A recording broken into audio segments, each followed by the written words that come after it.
students. I'm going to continue the spatial features of federalism. Already we have done the spatial status which was given to Jammu and Kashmir. Now the next we are coming to see that some units do not even have power. Might be they are too small to make their independent states. So those are called as union territories. Like example Chandigarh, Lakshadweep, you can see these are too small to be called as states. So they are called as union territories, and these union territories are governed by our center, that is by the union government. Next, you will see that in the constitution some special powers are also have been given, that when a country can declare its emergency powers. So, and this emergency power can be also declared by the union government. So, this is also specified in the constitution.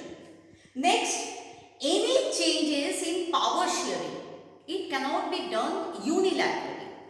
If any power sharing has to be done, that is has been clearly mentioned in the Constitution of India, that we need two-third majority of votes, two-third majority, then we have to ratify that one by this legislature with the half of the total states. So at least if you want to change this process, we have to follow to do any change of power sharing. So any one government cannot do it. So this is the way we can do it. It is also given in the Constitution of India.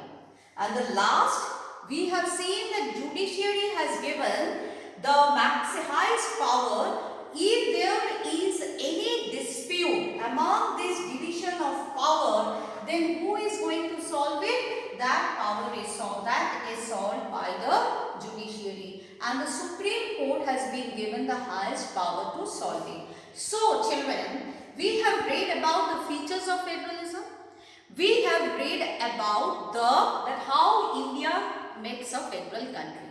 Now, when I am talking about how India makes a federal country, you will see that this federalism, if you follow all those things, then you will see that we are following the principles of federalism.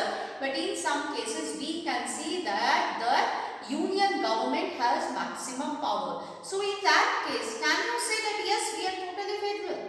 No. Somewhere we are following the unitary system and somewhere we are following the federal system. And that is why we call the system of India as a quasi-federal system. You will often find this question in your GK also. Now this was my question, that is what makes India federal. Now the next topic which we are coming, that is how is federalism practiced in India. This was all about that how makes India federal. Now next question is practice in India.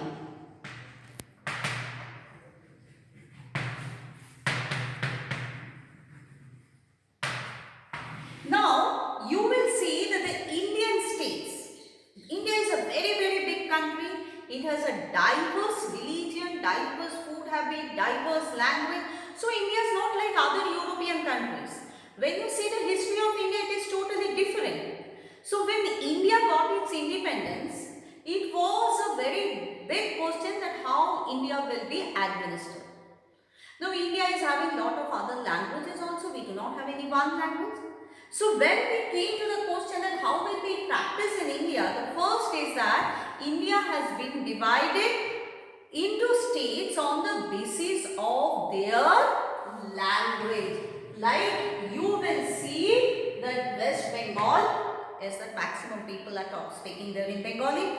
Odisha, that is Odia people. If you see Assam, Assamese people, but there are some other parts of India, there you will find a common language, that is in Hindi. Another way which we can divide, that is on, you will find it on our book, page number 19, the last paragraph, which is very important line, that another way it is divided, how? That is based on culture. It is based on culture, ethnicity and it is based on their geographical,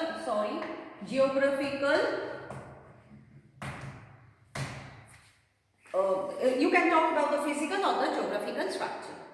So, on the two bases, the first point is that on the first one is what? We have divided it on the basis of their language speaking, and secondly we have divided it on their culture, ethnicity and on their physical features of the geography. Now second, how we have done it? The second way we have done on the basis of language policy. Second is what? Second is language policy. Now, when the Britishers came to India, you know that they forced us to speak us English. So, when the government took the decision that Hindi will be the official national language of our country, the southern part of India denied it. They say that it cannot be, because India is a diverse country, there are a lot of language speaking people. How we can take only Hindi as our national language? So lot of confusions were there. There were a lot of conflict in the country. Immediately it was said that what we can do, we cannot declare any language as a national language. We can declare Hindi as an official language first, and the second is what? So first is Hindi as an official language and second is English as an official language. And when you have seen that the ministers, they take the oath, they can take their oath in their own language. So there are 22 languages in our country. So but these are the two official languages we have taken. And the third what we have seen, the third what we have seen, that is the center-state relations. By this, what do we mean? That if you have a very good center and state relation, then you can strengthen the power of your country. You can keep the democracy. So it is often seen that sometimes we have seen that we also have what type of government? We have seen that sometimes we can have a coalition government also. Coalition government means that when one political party cannot form the government, some of the state parties also come and join them, and what do we get? We get a coalition form of government which strengthens our democracy. So on this way, we can see what? That how democracy is practiced in India. And the third topic we are coming now, and the last topic of your chapter, that is what? That is decentralization in India. Decentralization in India. Decentralization means what? We have taken some powers from the center and some powers from the state, and then we have given it to the local government.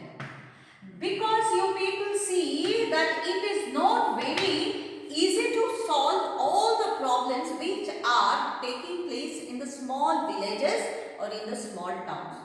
So if the center takes all the power, they cannot solve it.